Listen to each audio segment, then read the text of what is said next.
Our first topic in the business, social, and education entrepreneur will be to meet the entrepreneurs and the institutions that they've created.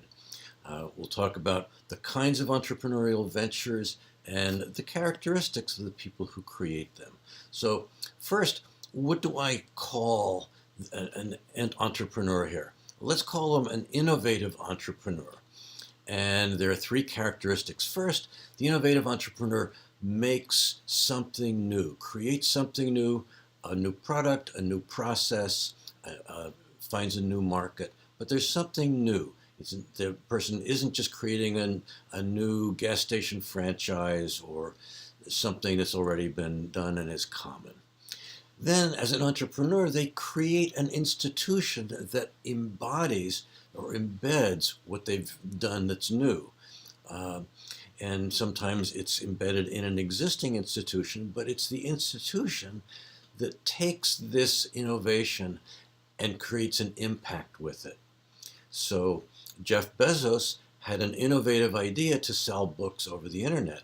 He created an institution, Amazon, and it's made a huge impact. It's made a lot of money for him, but it's also changed the way commerce is done. He's made a huge societal impact. That leads us to the three kinds of enterprises. So you might think that you're a business entrepreneur. Your first goal is to make a profit. Bill Gates did that really well. Now that he's retired, he's created a social entrepreneurial enterprise, the Bill and Melinda Gates Foundation, to meet human needs. That's a nonprofit. And I've created a third one since I work in a college of education. So you can be a business entrepreneur, social entrepreneur, or education entrepreneur, where in the education entrepreneur's focus is to meet a learning need. That may be a nonprofit or it may be for profit. So see if you remember or categorize these institutions. What would you call Apple, the Red Cross, and Innova Schools? Apple was created by what kind of entrepreneur? The Red Cross by what kind? Innova Schools by what kind? If you remember them, good. If not, just rewind and refresh your memory. Entrepreneurs have certain characteristics. Everyone is unique and different, but they still have some things in common. And I've listed them to correspond with an easy to remember acronym, VIPER. So V stands for vision. So you need a vision to imagine how will this innovation you create maybe change the world, change commerce, change your community, change the way kids learn. Without that vision, you can't project into the future to imagine what you want to make. Innovation. So you need the imagination, the creativity to make something new, design something new, build something new, find a new market, create a new process. You need passion because it's hard, and that passion will drive you to make you want to do it and do it well and succeed. That passion is no substitute for endurance and perseverance. The two work together to keep you going through troubles to make your dream work. And finally, the R, you need to be risk tolerant because anything new like this is risky. You may work, it may fail, it may be great.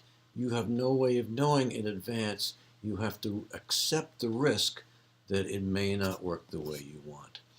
So see if you remember the characteristics of VIPER. Take a moment. The V is the I, the first P, the E, the R. There's a second P that hides behind the E. Again, if you don't remember, just rewind, because which of these characteristics do you already have? Which ones do you want to foster and develop? And which ones do you know you need a collaborator or a partner to fill that need?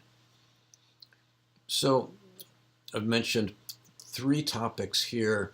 The innovative entrepreneur makes something new, embodies it in an institution, and that institution can make an impact, financial, social, educational impact. There are three kinds of institutions: the business, the social, the educational entrepreneur. And the Viper characteristics, so a great entrepreneur will have vision. The person will be innovative. The person will have passion, will have endurance, perseverance, and will be risk tolerant. So now you're ready to explore their stories. You have a framework to think about this as you explore the characteristics of these innovative entrepreneurs and the impact of their institutions. Learn about those that you've never heard of, because there's a whole world out there of models that can inspire you and help direct you in your own passion. I hope you have a great journey.